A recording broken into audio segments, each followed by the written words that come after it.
Everybody in the room? Good. Okay. Alex, welcome.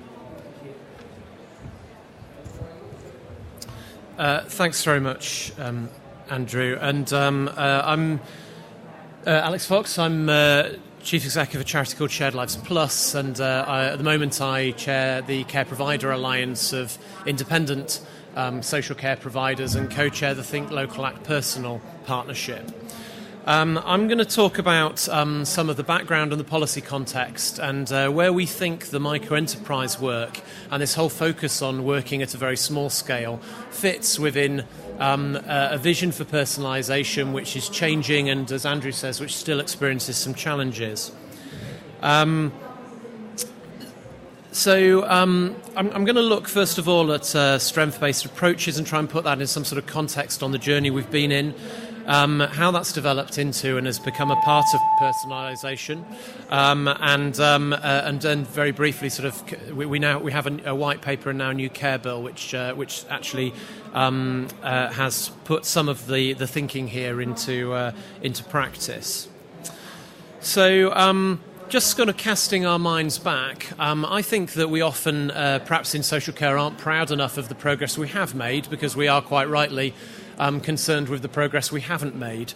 But you don't have to look very, very far back to see a sector characterised, and sorry for, given that there's the timescales, this is arguably a caricature, but characterised by a lot of long-stay institutions, by some low expectations, by a failure to see people as individuals. And I think some of the journey we've been on has been around how do we see people as individuals. The focus of that, I think, for a long time was how do we see people in terms of their individual needs, and that thinking developed through person-centred planning into community care. But then increasingly, how do we see people as more than just their needs? How do we see people in terms of what they want to do in their lives, and more latterly as recognising that everybody has something valuable to contribute? And I think alongside that sort of dominant journey, there's been some other things happening, and one of them being that we perhaps are somewhere around the late 70s, early 80s, lost a strand of community social work that was more holistic and more community focused. And some of what you're seeing in policy today, I think, is a recapturing of some of that spirit. So, whistling through the decades to putting people first in 2007, which is the first time the government really set out what personalisation means. In some ways, for this audience, that seems rather redundant to explain what that means. But actually, I think if you talk to most people in the sector about personalisation, most people in social care are aware of personal budgets and direct payments, but a lot of people would struggle to name the three other supposedly equal elements of the personalisation reforms. He says, checking the slide to remind himself of them, prevention, social capital, and a more universal approach. And I think one way you can read the recent white paper is it's actually reinforcing the stress on choice and control and the role of personal budgets and direct payments in that, but trying to do some of that unfinished business around those other three strands where the evidence for them is much less clear. There's an article in The Guardian this morning, if I can sneak in a plug, on choice and control and what older people are looking for from personalisation. The headline rather unhelpfully says older people want companionship, not choice. I think older people want both of those things, but our understanding of how choice relates to outcomes is still arguably at an early stage. And I think there's a reason for that. There are a number of reasons why we haven't seen the universal progress towards all elements of personalisation we might have hoped. I don't have time to go into them all in detail, but I think that that focus in some areas almost exclusively on the mechanisms of choice making has been at the expense of making sure there are a range of new and exciting and genuinely tailored options for people to choose, particularly if your needs are not mainstream or if you are from a particular age group, a particular community, which hasn't previously been well supported by mainstream services. And I think as a result of that, we have seen in some areas increasing abilities to make choice and maybe people hitting their direct payments personal budget uptake targets, but less evidence of people's lives changing. And also alongside that, less evidence of the community development work that's needed alongside helping people to move physically into a community location, because actually community is not a place, it's a set of relationships. And that thinking that doesn't fit very comfortably with personalisation is embedded in the current assessment and statutory processes around social care. Again, to caricature the system, for a lot of people the experience is being asked, are you poor enough, are you vulnerable enough, are you needy enough to be our problem, and if not, go away until you are. So a strength-based approach, what the North Americans call an asset-based approach, which we've set out in a number of papers that you can find on the Shared Lives Plus website and others elsewhere, which we've written with a number of partners. A strength-based approach tries to turn that on its head. It says, let's look first for what people can do, for their gifts, their skills, their resources, for what the people around them can do, what they could do within their relationships and their communities. And not ignore needs, and that is some of the fears around introducing a strength-based approach, but actually see people as much more holistically and recognise that if we want people to be experts in constructing their own care, we also need to recognise that people are more than just their care needs. People need to be experts and in charge of their own lives. So at this point, I was just very quickly going to say something about the context for our work. So Shared Lives Plus supports three different kinds of members. We support shared life carers and the schemes that support them, and Shared Lives is a model of family-based care in which adults who need support are matched with an approved shared life carer, and they share family and community life. So the person with dementia or a mental health problem or a disability gets the personal care and support they need, but they also have in their shared life carer a consistent relationship, somebody who values them as a member of the household and a member of the community. And a really good shared life carer is like having your own personal community development worker helping you find lots of connections. Building on that base, we also support micro-enterprise members, and our sister organisation, Community Catalysts, plays the leading role in developing micro-enterprises, as you're going to hear. We have a small network of micro-enterprises who are also taking that ethos of shared lives, which is about delivering things at a very small scale within ordinary family homes, and using that ethos very creatively. And we support something called Home Share as well, which I don't really have time to explain in more detail. So these approaches, some of which are highlighted by the recent white paper, alongside other approaches like time banking, keyring networks, local area coordination, they all take that strength-based approach about looking for what people can do and how we can support people to support themselves and to support each other. And that's very different, I think, to a step back and hope for the best approach, which I think you could caricatise some of the big society thinking about. We don't believe that any of these things happen spontaneously. We think people need support and advice to make them happen. But it's a very different kind of support and advice than people might previously have been used to having. That's embedded in, just going back a slide, that is embedded in the white paper, but it's also starting to be embedded in the system which is being sketched out by the bill.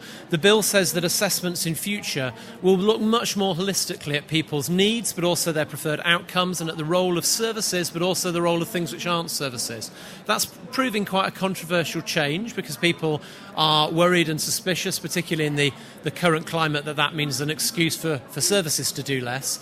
We think that that's actually, those risks have been reasonably well managed by the bill, but there's clearly a lot of work to do to make sure that we can construct a system which feels more empowering and less stigmatising, and which does allow for the kind of creativity that personalisation envisaged and that micro-enterprises embody, without providing a get-out clause for councils who are aiming to do less rather than more. So to move towards a strength-based version of social care, we need to build on people's gifts, skills and potential, and you're going to hear about how micro-enterprises do exactly that.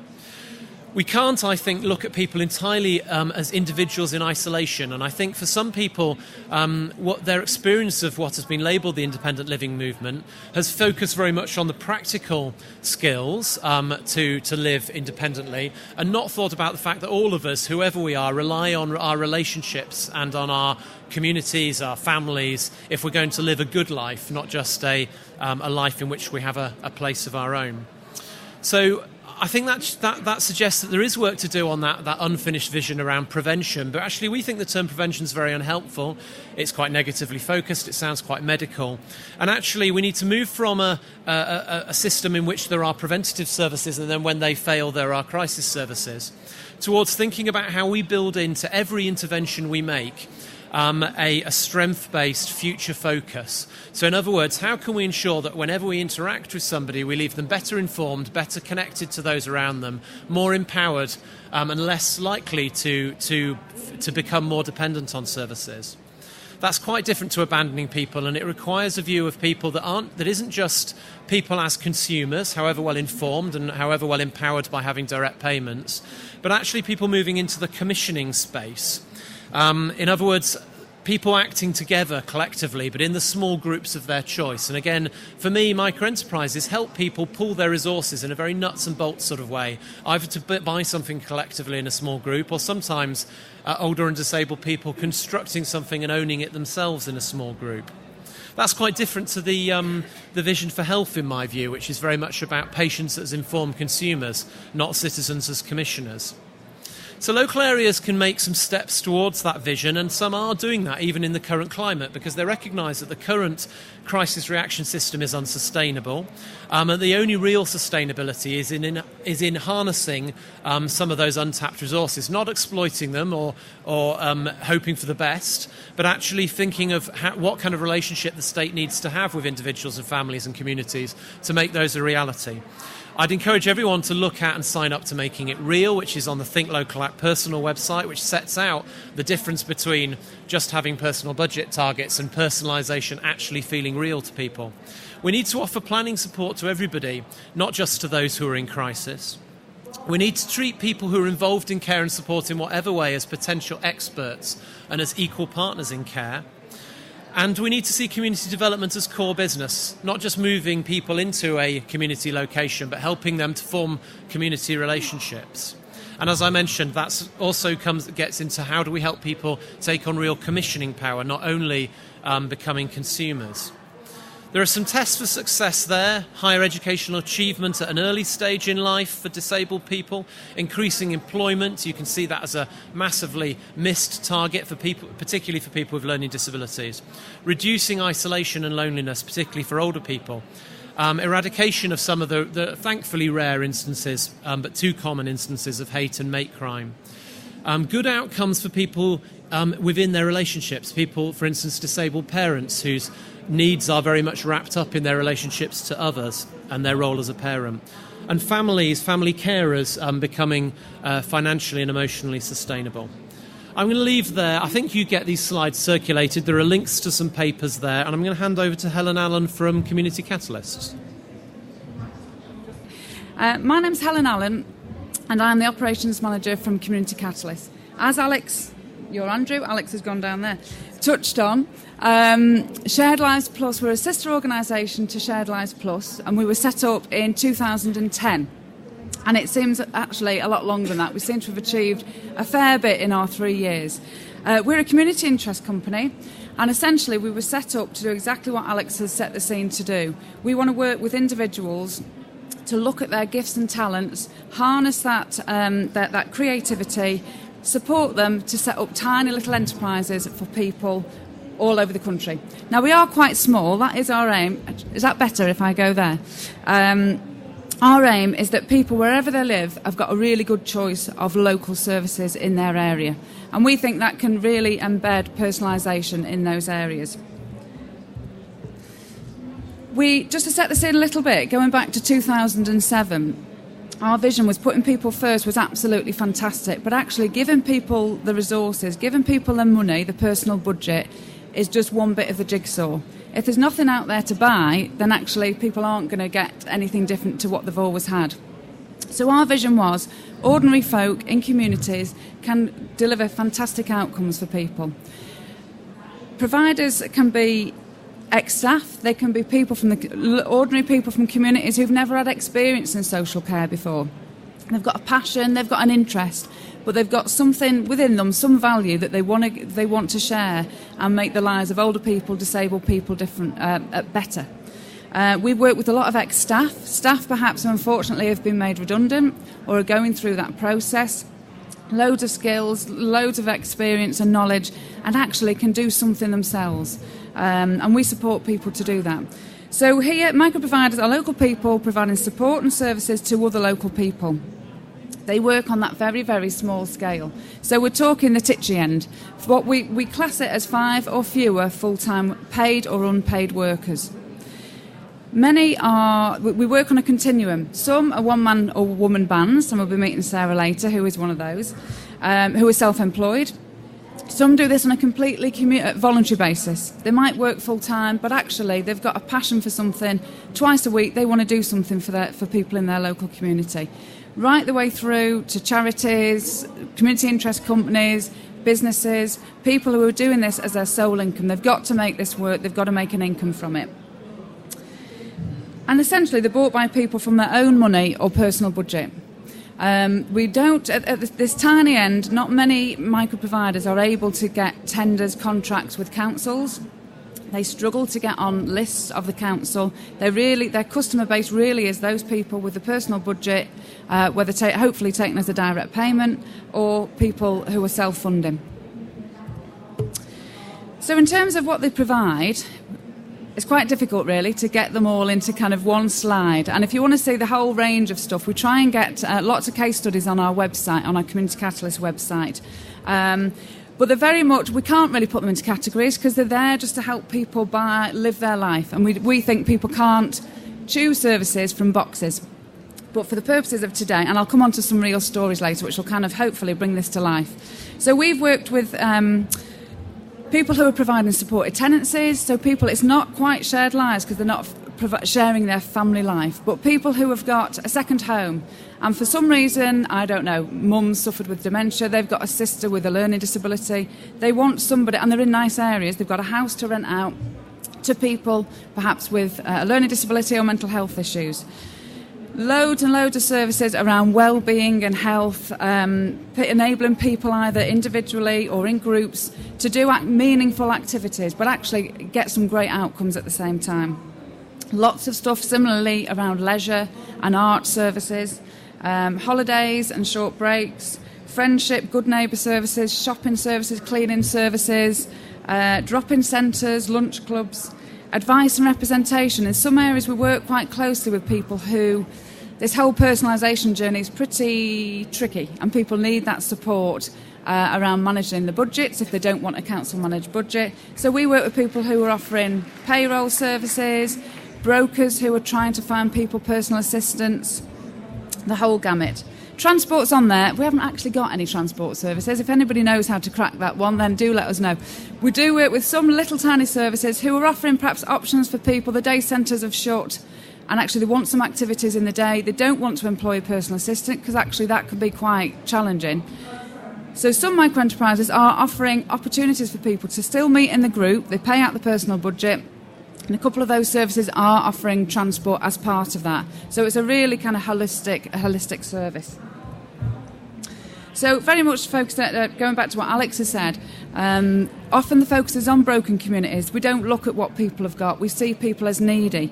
But actually there's so many gifted and energetic people in those communities. And the more we do this, the more I'm absolutely stunned by the fact that carers of people with a disability or their loved one actually says, you know what, the council isn't going to do this. There's no service out there. I'm going to have a go at it myself.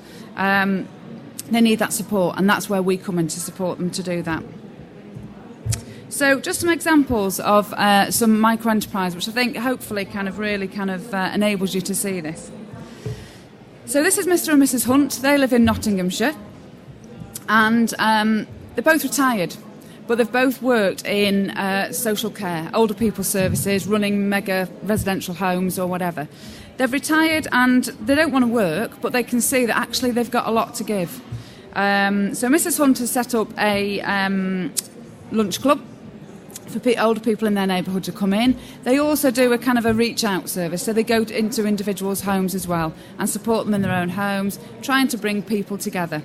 So they didn't want to kind of just finish work, and I think the more older people are a lot younger now, so there's so many gifts there that people can actually carry on utilising what they've always done. The green team, there's people in the audience who know these. I'm going to point a few people out later. This is a service that's been provided in Dudley, and it was set up in 2008 by Wendy, Jane and Neil. They sound like Rainbow to me, but they're not. And they worked in a council-run day service. They all understood the opportunities. I've got a laugh there, I like that. They understood that the day services, the council-run day services, were being modernised or shut, and personalisation was coming along. People would get their budgets. There was a big focus on get your personal budget, get a personal assistant. Not everybody, like I said, wanted to do that.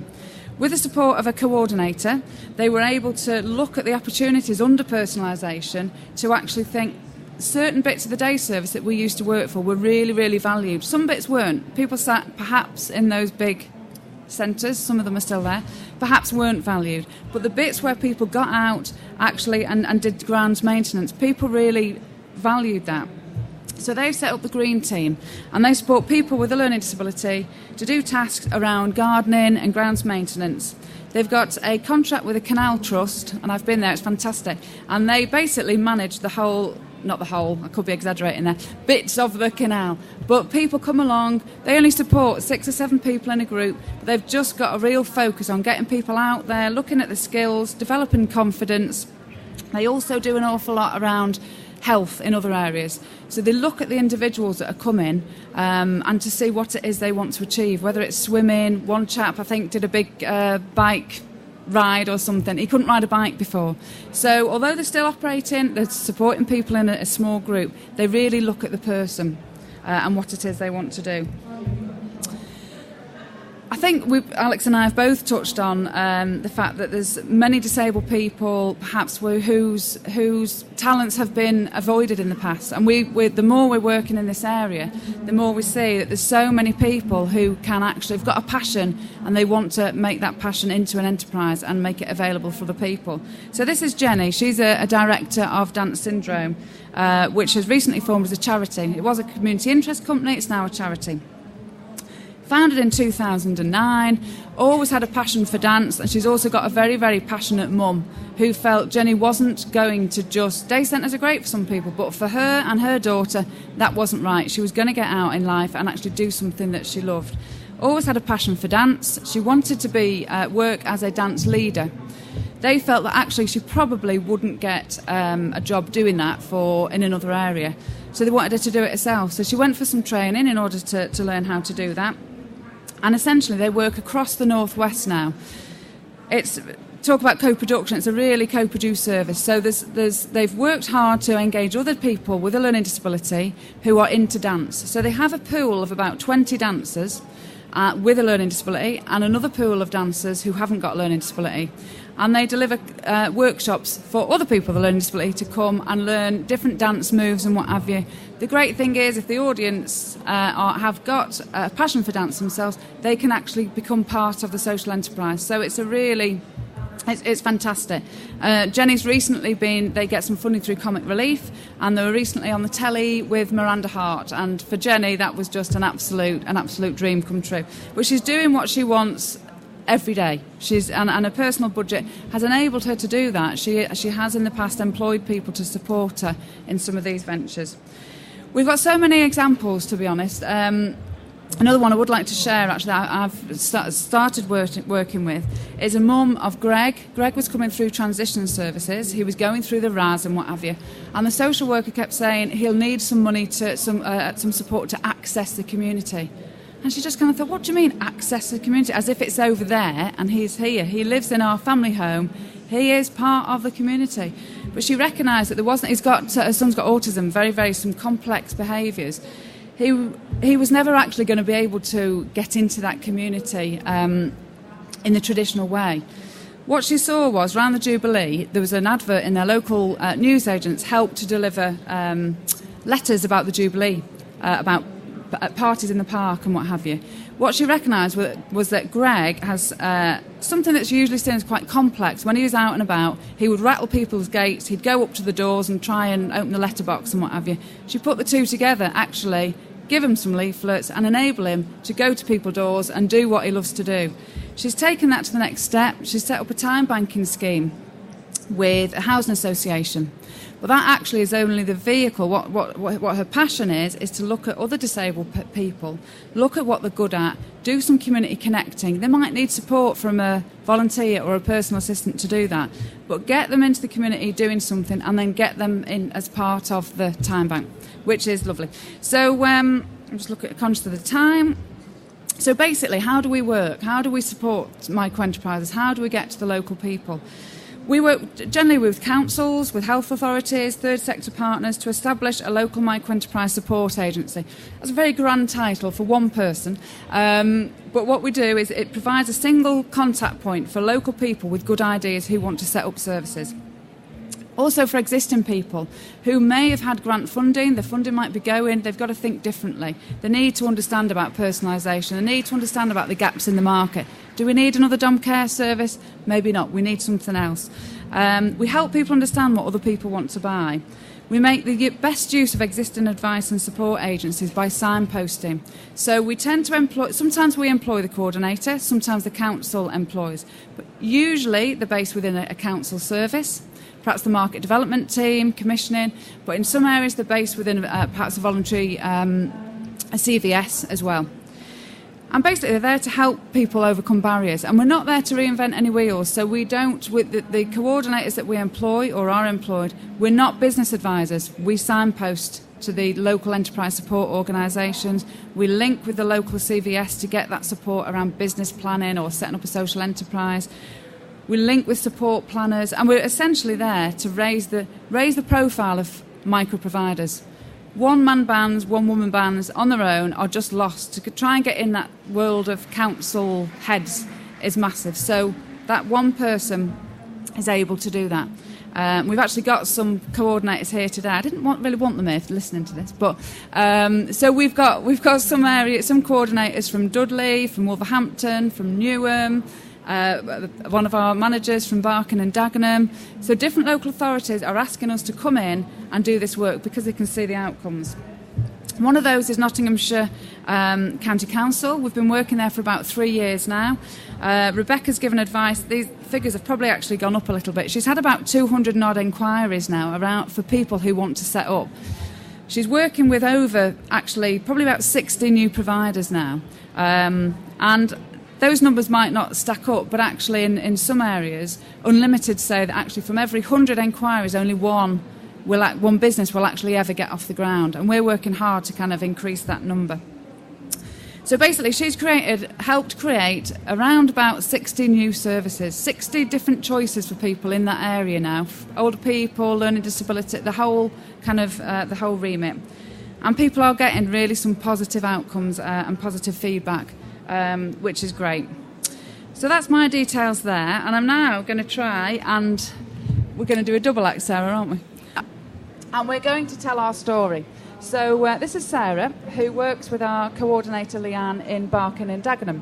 And Sarah has set up her own microservice, and we just thought it'd be great for you to hear it from the horse's mouth, so to speak. So tell us, what was your motivation, Sarah, for setting up, and what is it that you do? You want to hold it? Yeah, right. Hello, everyone. Can you hear me?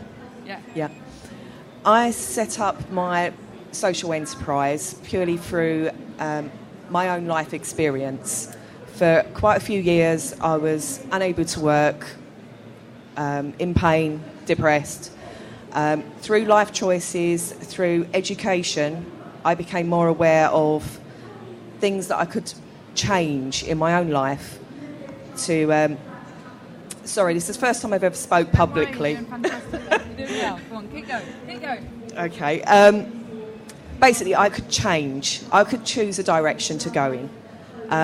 It worked for me. I learned about anatomy, physiology, sports massage, different techniques to use to strengthen.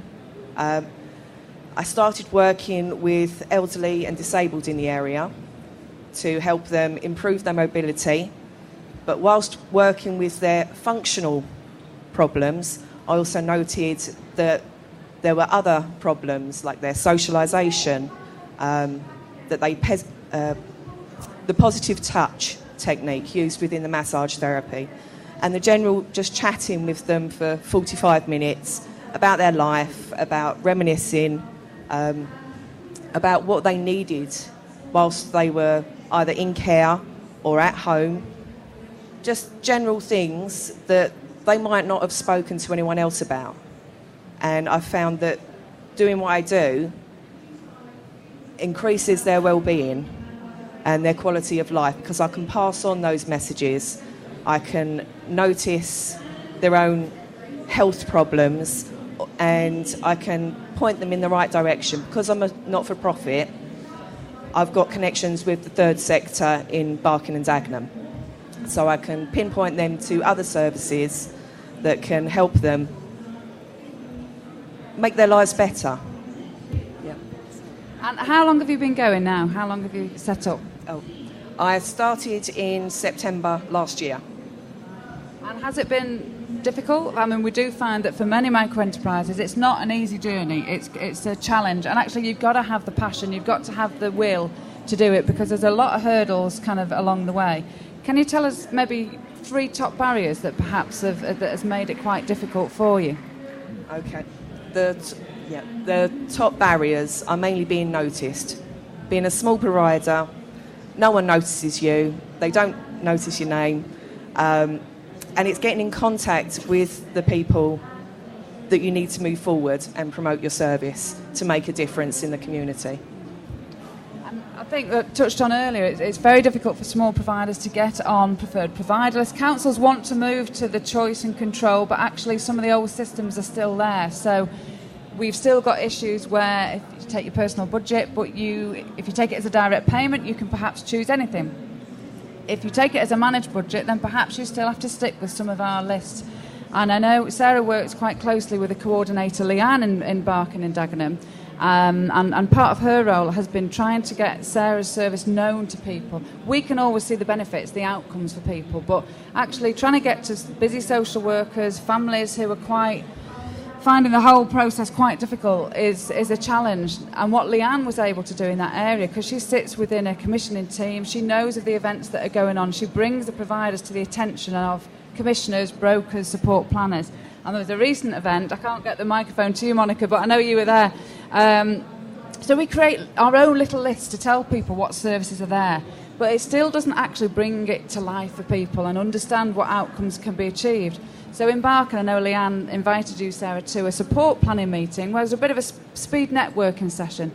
Support planners could really meet and talk to the providers, and from that, I mean, Monica just said to me, does she know how stonkingly good she did? And I said, well, I know, and I've told Sarah that the support planners are now starting to include Sarah's service, talking to the people about it. They're really there now within the support plans, whereas previously that's quite a difficult thing to do, to get people to perhaps think about other activities that are there. Would you say that's been Leanne's main role, is supporting you within to get known and what have you? Yes, without Leanne's support, I would never have had a first contact with social services, wouldn't have applied to be at that event, wouldn't have spoken to anyone. It's all about making choices and showing people that there are other choices out there, and it's getting the mainstream services to realise there are different ways of doing things. What we found as well is that many of the micro-enterprises can support each other because they offer such a diverse range of services. Leanne's project has only been going 5 months, but she's at the stage now at bringing Sarah and all the other providers in that area together. So for peer mentoring, to network, and like I say, actually support each other. We find that the small providers are really keen to work in collaboration. They have to be. They're not in competition. They have to work collaboratively and share their kind of knowledge and expertise. So thank you, Sarah. It's been lovely to meet you. Sarah's did a fantastic presentation for us, but we were too late to kind of get it within this bit. But if you do ask for the presentation, Sarah's slides will be there as well. So thank you. I don't know how we're doing for time.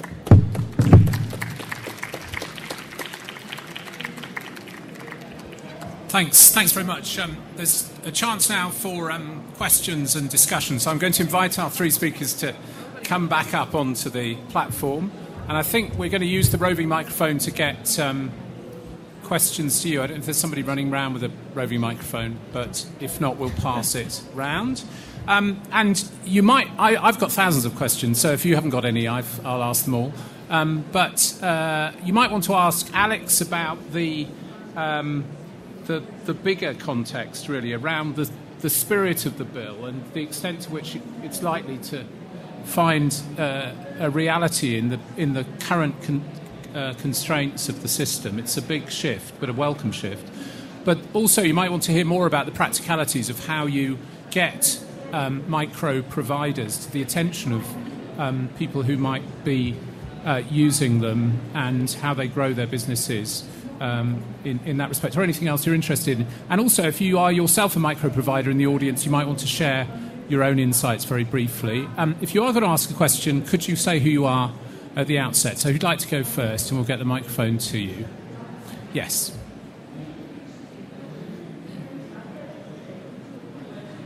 Hello. I'm Jason Fenton. I'm from East Sussex County Council. I work on the self-directed support team. We've got very similar projects happening within our county, and what we do to promote it is an online resource directory. Have you got a similar type of directory at all?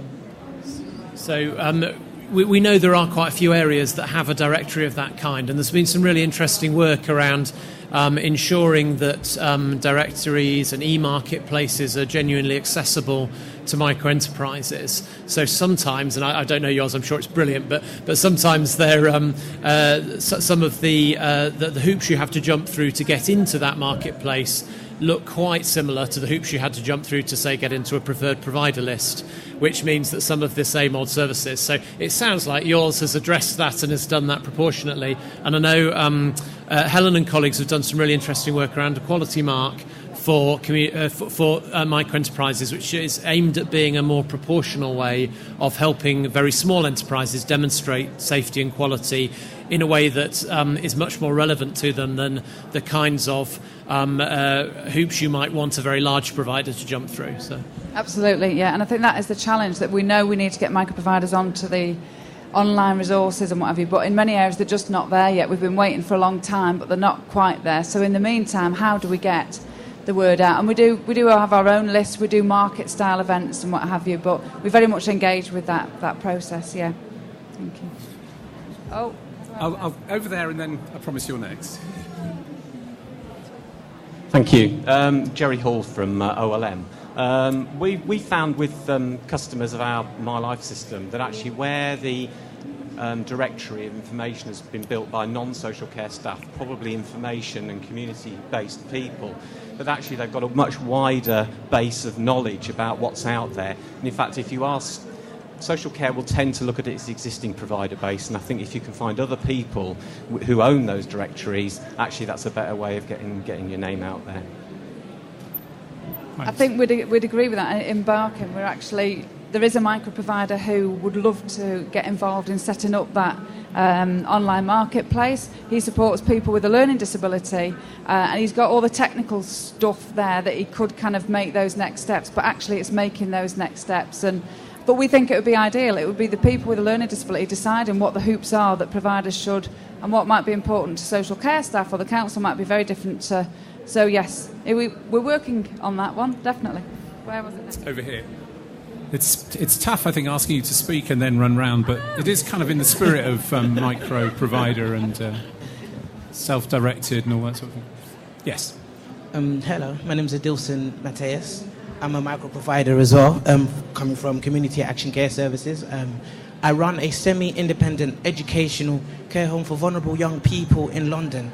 Now, what I've come to terms with a problem is, obviously, I'm coming to a great deal of challenge with the tender contract agreement, which is obviously shoving my services aside, because what we provide an educational service where we integrate all the young and vulnerable children into society in a positive and educational manner. Now, we've got all the connection alongside us. We've got big businesses that are giving us apprenticeship program contracts, that every young person that are accommodated into our care home, they're automatically got an apprenticeship program within that business.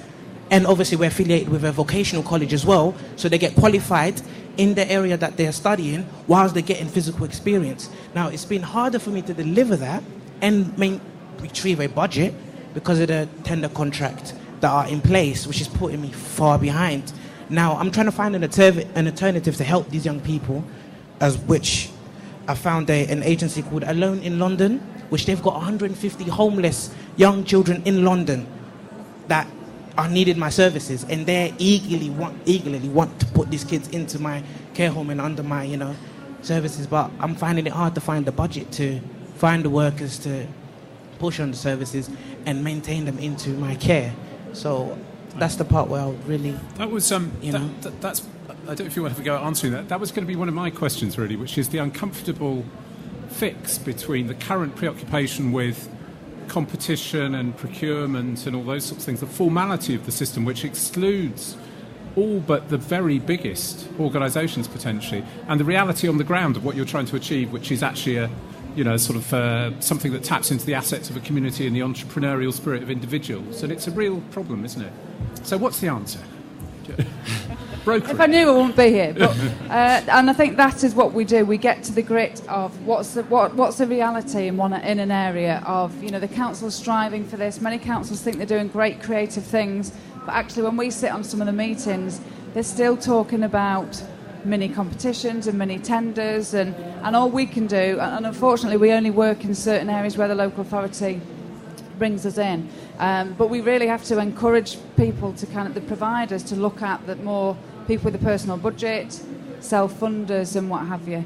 And I think we don't really work with children's, but I know that they are looking at budgets for children and bringing the education bit in and what have you. So whether that eventually could be a market, but you've got to get to the right people in the council, I think, and just bash on their door and let them know what it is you're doing and get them to think outside the box and get them down to your service, let them see what you actually do and tell stories, get people in, talk about their outcomes and what have you. But it's a massive road, it's a massive journey to get things to change.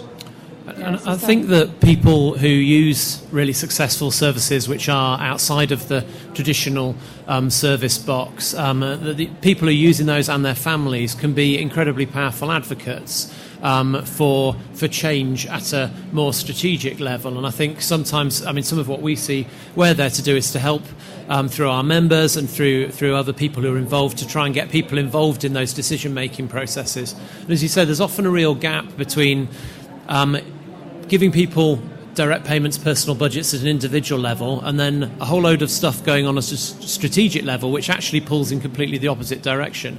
We've worked, both organisations have worked with the odd council where they've got goals to increase uptake of direct payments, but they've also got a goal to reduce the number of contracts they have in a very short time scale to a very small number. So they're doing that through framework agreements or encouraging everybody to form consortia. We know that micro-enterprises generally can't and don't want to form consortia. Part of what makes them lean and very effective is that their resources, most of the money that goes into them is going to local people at the delivery end, not into back offices and the kinds of offices you need in order to engage with really complex commissioning processes. We've done some guides between us on things like how to boost and not bash micro-enterprises around commissioning for councils. We've just released a guide which is on the Shared Lives Plus website, called Commissioning for Provider Diversity, which sets out how commissioners can try to join up those two sides of their operation, how they can not just see themselves as no longer commissioning because most of the resources may be moving towards people with direct payments and self-funders, but recognising that shaping role is really important. It's just a very different shaping role. And I do think that working at that small group level starts to bridge the gap between that individual personal budget level and that large strategic level. Thanks. Who's next? Yeah.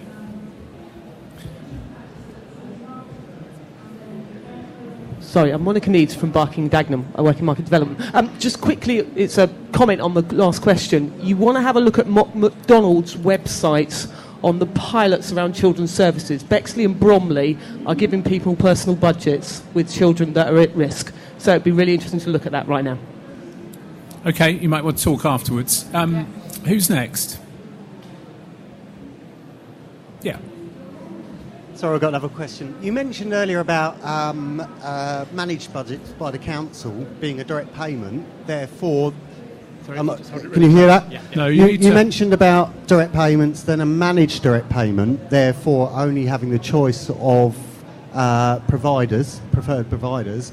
I'd question whether that's actually legally a direct payment, because therefore it's a commission service. If you're saying you can only use your money on our preferred providers, legally that doesn't really stand up to being a direct payment. So no, it's not a direct payment. It's a managed budget, and the problem with a managed budget, doing it on your behalf, is that it's down to the creativity of the person who's doing the managing, and if they don't know about micro providers, then it will be a very uncreative solution. Sorry, no, what I was saying is if somebody takes it as a if somebody takes a personal budget as a direct payment, they can do what they like with it. If you don't take it as a direct payment and the council manages it for you, that's when you get those barriers. Sorry, yeah. Good point, though. Thanks for clarifying that. Who'd like to go next? Yes. I'm Helen Turner. I'm an associate of Community Catalysts, previously a commissioner for Nottinghamshire County Council. It's a question really about social return on investment and whether there's been any work done with Community Catalysts around the added value, I suppose, that micro-enterprise could contribute in terms of social return on investment, because that would seem to be a really good link and a good argument in terms of councils working more with Community Catalysts. And we are definitely working on capturing that, and obviously it's very difficult. The providers are so diverse and what have you, but we're definitely working on a model, and I think every area is slightly different. So we've started with what we'd call the pure micro-enterprise model, and then each area is wanting to do something different. So in Worcestershire, that area is looking at very much the SROI, and then we're hoping to kind of capture something which really embodies what it is that micro-providers are offering with those outcomes, soft outcomes, hard outcomes, whatever. And I think that will be quite a challenge, because what they do offer is and the outcomes from people are very, very diverse. But yeah, thanks, Helen. And I think in terms of some pretty hard outcomes, the number of jobs created for a single coordinator, in the three years in Oldham, I think was 125 jobs, 40 volunteering opportunities from one worker, and the fact that is local money staying local, I think are really, are really crucial sort of measures of success. Can I ask Sarah a question on your behalf? Sarah, you've got an audience of people, some of whom are commissioners or work in health and social care, and if you could say to them 3 things that would make your life easier, what would they be? 3 things that would make life easier. Funding. Yeah, we'll take that as read. Access and time to listen to me would make it different. Do you want to expand on those? What do you mean by access? Do you mean people coming to see what you do, or being told about meetings and events and activities, things like that? Well, the event that I recently went to was the Marketplace and Control event. That was a brilliant event. I met 8 to 12 planners at that time. And it was great to speak to them for a 10-minute speed networking event. But it'd be great to speak to more people within the borough services, commissioning services, to say a little bit more about what I do. And basically, you can't have an asset-based approach unless you know about the assets. That's the big problem. So how are people going to find out? Well, I was just going to add, actually, it's trying to get to the carers and the people with the money, with the budgets themselves, isn't it? And I think the next step in Barking, actually, is Leanne is looking at a marketplace-type event where people are invited with the personal budgets, direct payments, whatever, to come and actually look at what is there. Because, they need providers need customers. And we very much try and kind of bridge that gap, really. So that's next on the agenda, Sarah. I think I've provoked Duncan, so you're next.